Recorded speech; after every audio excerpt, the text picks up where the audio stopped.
அனைவருக்கும் வணக்கம். நான் உங்கள் ஏஎல்பி ஜோதிடர் மற்றும் வாஸ்து நிபுணர் ரமேஷ், பெங்களூர்ல இருந்து பேசுறேங்க. இன்னைக்கு வந்து வேற விதமான ஒரு ஜாதக ஆய்வு. ஆக்சுவலா இது வந்து ஒரு விழிப்புணர்வு வீடியோன்னு கூட எடுத்துக்கலாம். ஏன்னா இப்பெல்லாம் வந்து இந்த ஆட்டிசம் சொல்ற அந்த குழந்தைக்கு இது வந்து நிறைய பேருக்கு வந்துட்டு இருக்கு. அது ஆக்சுவலாக உண்மையாலுமே ஆட்டிசம் இருக்கா இல்லையான்னு ஃபர்ஸ்ட் நம்ம வந்து தெரிஞ்சுக்கணும். இது வந்து நேற்று வந்து ஜாதகம் வேற மாநிலம் அங்கேருந்து நமக்கு கான்டாக்ட் பண்ணியிருந்தாங்க. பொதுவாக நம்ம அட்சய லக்ன பദ്ധதியில் வந்து 12 வயசு வரைக்கும் நம்ம ஜாதகம் பார்க்கறது இல்லை. பட் இது வந்து ஒரு பையனோட ஜாதகம். 6 வயசு ஆகுது. அவங்க அப்பா வந்து ரொம்ப வருத்தப்பட்டு நமக்கு கேட்டிருந்தாரு. அதனால நம்ம பார்த்தோம்.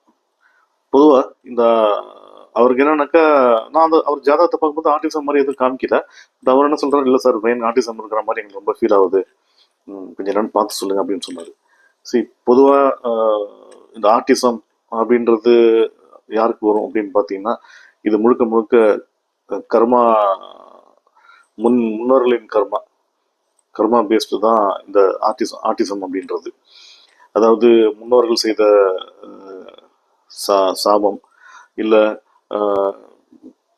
இந்த தாய் வந்து கருவிலேயே வந்து கருக்கலைப்பு செஞ்சிருப்பாங்க, இல்லை பிறந்த குழந்தைய வந்து ஏன் தான் பிறந்துச்சோ அப்படின்னு ரொம்ப சலிப்பா நெகட்டிவா யோசிச்சிருப்பாங்க, இல்லை அந்த பிறந்த குழந்தைய சரியா கவனிக்காம இந்த மாதிரிலாம் இருந்தா இதெல்லாம் வந்து ஆட்டிசமா வந்து மறதுக்கான வாய்ப்புகள் இருக்கு. ஒரு ஜாதகத்துல வந்து நிறைய பேர் பல விதிகள் சொல்லியிருக்காங்க. உதாரணமா பார்த்தீங்கன்னா, இப்போ இந்த ஜென்ம லக்னத்துக்கு இப்போ 2ஆம் அதிபதி அவர் வந்து குருவோட சேர்ந்து 6ஆம் அதிபதியும் சேர்ந்து 8ல் இருந்த ஆட்டிசம் அப்படின்வாங்க.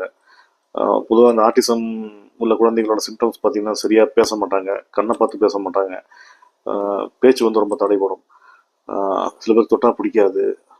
இதெல்லாமே வந்து ஒரு சில சிம்டம்ஸ், நிறைய சிம்டம்ஸ் இருக்கு, அதில் இதுவும் ஒரு சில சிம்டம்ஸ்கள். பேசவே மாட்டேங்குது, எனக்கு ஊமையா இருக்கு அப்படின்வாங்க, ஊமையாயிடுச்சு பயமா இருக்கு அப்படின்வாங்க. பொதுவாக ஊமைன்றது எப்படி நம்ம சொல்லுவோம், இந்த 2ஆம் அதிபதியுடன் 6ஆம் அதிபதி அப்புறம் புதன் சேர்ந்து இவங்க போய் 8ல் இருந்தாங்கன்னா இது ஊமை அப்படின்னு ஜாதகத்தில் ஒரு சில விதிமுறைகள்லாம் இருக்கு. அந்த மாதிரியும் வரும். அதே மாதிரி இப்போ லக்னாதி, அதாவது இப்போ ஏஎல்பி லக்னத்துக்கு 6ஆம் அதிபதி, ஓகே, ஆறுன்றது நோய் இல்லைங்களா? ஸோ 6க்கும் 6ஆம் அதிபதியுடன் அவர் போய் 8ல் போய் உட்காந்துருந்தா ஆட்டிசம் வரதுக்கான வாய்ப்புகள் இருக்குது அப்படின்வாங்க. அதோட ராகு சம்மந்தப்படணும், இல்லை கேது சம்மந்தப்படணும்.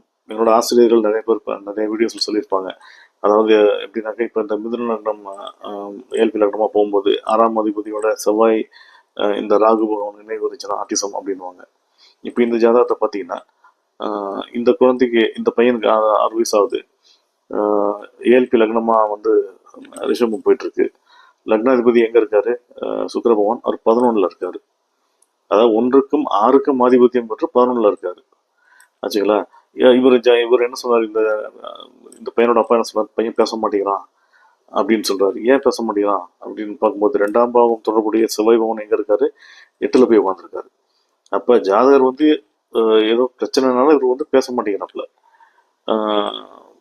அதே மாதிரி பார்த்தீங்கன்னா, இந்த ஜாதகரோட சுகம், 4ஆம் பாவம்ன்றது சுகம், தாய். அது பார்த்தீங்கன்னா, அந்த தொடர்புடைய கேது பவன் எங்கே இருக்காரு? 8ல் இருக்காரு. அதாவது ஜாதகருக்கு 8ல் இருக்காரு. 4ன்றது சுகம், தாய் சனம், அதுக்கு வந்து 5ல் இருக்காங்க. அப்போ இது இருக்கலாமோ, நடக்கலாம், நடக்காம கூட இருக்கலாம். இந்த பையனோட தாய் வந்து சரியா வந்து இந்த பையன்கிட்ட வந்து சரியா கவனிக்காம இருக்கலாம். இல்லை கொஞ்சம் அந்த பையனை வந்து எப்போ பார்த்தாலும் கோவப்பட்டுட்டே இருக்கலாம், மிரட்டிட்டு இருக்கலாம். இல்லை இந்த பையன் வந்து எது சொல்ல வந்தாலும் அந்த தாய் வந்து காது கொடுத்து கேட்காம இருக்கலாம். இதனாலேயே வந்து இது வந்து பேச பயப்படுது. இந்த குழந்தை எது சொல்ல வந்தாலும் வந்து ஒருவேளை இப்படிலாம் சொல்லக்கூடாது, அவன் அதாவது அந்த சுதந்திரமாக அந்த பேச்சுரிமையை வந்து தடை உண்டாக்கிருக்கலாம், பேசக்கூடாதுன்னு சொல்லியிருக்கலாம். இதனாலேயும் கூட இந்த குழந்தை வந்து ஒரு விதமான பயத்திலேயே பதற்றத்திலேயே இருக்கும். இப்போ 5ஆம் பாவம் பார்த்தீங்கன்னா, இந்த குழந்தையோட மனசு, புதன் பகவான் பார்த்தீங்கன்னா 10ல் இருக்காரு. 10னா என்னதுங்க, ஒரு மாதிரி பயம், பதட்டம். ஏன் பயம்? வீட்டில் இருக்கிற குழந்தை வந்து ஏன் பயப்படணும், பதட்டப்படணும்? சுற்றுப்புற சூழ்நிலை சரியில்லாமல் இருக்கணும், இல்லை இந்த குழந்தைகளோட இன்ட்ராக்ட் பண்ணும்போது சரியான இன்ட்ராக்ஷன் இல்லாமல் இருக்கணும், இல்லை இவங்க வந்து இப்போ இந்த ரெண்டாம் பாவம் பார்த்தீங்கன்னா அதை போய் ரெண்டாம் இப்போ நட்சத்திரம் பார்த்தீங்கன்னா கார்த்திகை 2 ஆச்சுங்களா. நட்சத்திராதிபதி யார்? சூரிய பகவான். அவர் எங்கே இருக்காரு? 10ல் இருக்காரு ஆச்சுங்களா. அதே வந்து இந்த பேச்சு அப்படின்றது பார்த்தீங்கன்னா 2ஆம் பாவத்துக்கு 9ஆம் வரும்.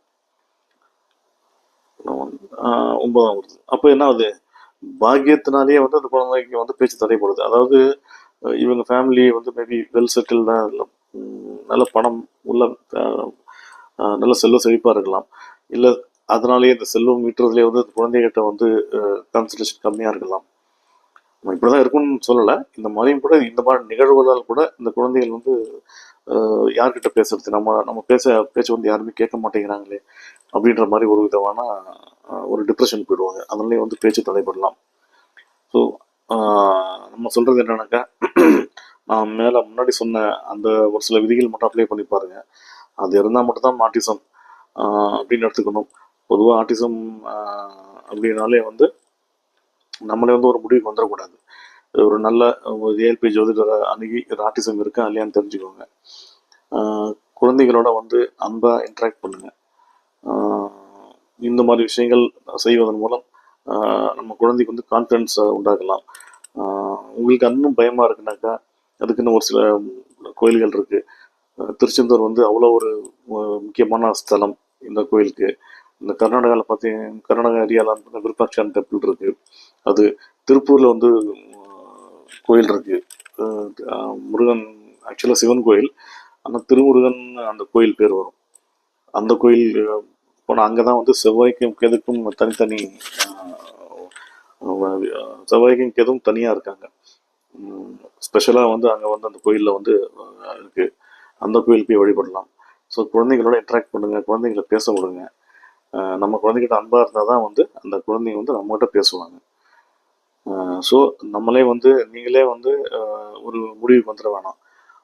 ஏன் பேச்சு தடைப்படுது அப்படின்னு, பேச்சு வரல, சரியாக பழக மாட்டேங்கிறாப்புல, கோவப்படுறாப்புலன்னா நம்ம ஃபஸ்ட்டு நம்ம கரெக்டாக இருக்கோம் நம்ம தெரிஞ்சுக்கணும். இது தெரிஞ்சுக்கிட்டா வந்து நம்ம வந்து ஈஸியாக வந்து ஹேண்டில் பண்ணிடலாம். ஸோ நம்ம இதில் இந்த இந்த விழிப்புணர்வு வீடியோவில் என்ன சொல்ல வரோம் அப்படின்னாக்கா, நீங்களாம் வந்து ஒரு குழந்தை வந்து பேசலை அப்படின்னா ஏன் பேசலை அப்படின்னு ஃபஸ்ட்டு நம்ம வந்து அனலைஸ் பண்ணுவோம். நம்ம அந்த குழந்தைகிட்ட எப்படி இருக்கோம், சுற்றுப்புற சூழ்நிலை எப்படி இருக்குது, இதை நம்ம தெரிஞ்சுக்கிட்டாலே வந்து நம்ம டக்குன்னு தெளிவான ஒரு முடிவுக்கு வந்துடலாம். நம்ம அட்சரகண பദ്ധதி ஜோதிட முறையில் பார்த்தீங்கன்னா, இப்போ இவர் வந்து இந்த ஜாதகரோட அப்பா வந்து ஆட்டிசமாக இருக்கும்போது பயந்தார். ஆனால் ஆக்சுவலாக ஆட்டிசம் கிடையாது அப்படின்னு அவங்க புரிய வச்சோம். ஸோ எல்லா கேள்விகளுக்கும் உண்டான பதில் காரண காரியத்தோட மிக துல்லியமான அட்சரகண பദ്ധதி ஜோதிட முறையில் தெரியும். இந்த குழந்தைக்கு வந்து 2027 வரைக்கும் கொஞ்சம் அப்படி தான் இருக்கும். அப்புறம் தலையில் அடிபடாமல் பார்த்துக்கோங்க அப்படின்னு ஒரு சில விஷயங்கள்லாம் சொன்னோம். அப்புறம் வந்து திருச்செந்தூர் போய்ட்டு சொன்னோம். ஸோ நம்ம அட்சரகண பദ്ധதியில் வந்து எல்லா கேள்விகளுக்கும் தெளிவான பதில் காரண காரியத்தோட மிக துல்லியமாக தெரியும். இப்படிப்பட்ட அற்புதமான அட்சரகண பദ്ധதியிலும் தெய்வீகமான ஜோதிட முறையை உருவாக்கி எனதருமை குருநாதர் திரு புதுவுடை மூர்த்தி ஐயா அவர்களுக்கும், எனக்கு கற்பித்த அனைத்து ஆசான்களுக்கும், இறைவனுக்கும், பிரபஞ்சத்திற்கும், என் குலதெய்வத்திற்கும் நன்றி. மீண்டும் வேறு ஒரு ஜாதகத்தில் சந்திப்போம். வணக்கம். வாழ்க வளமுடன்.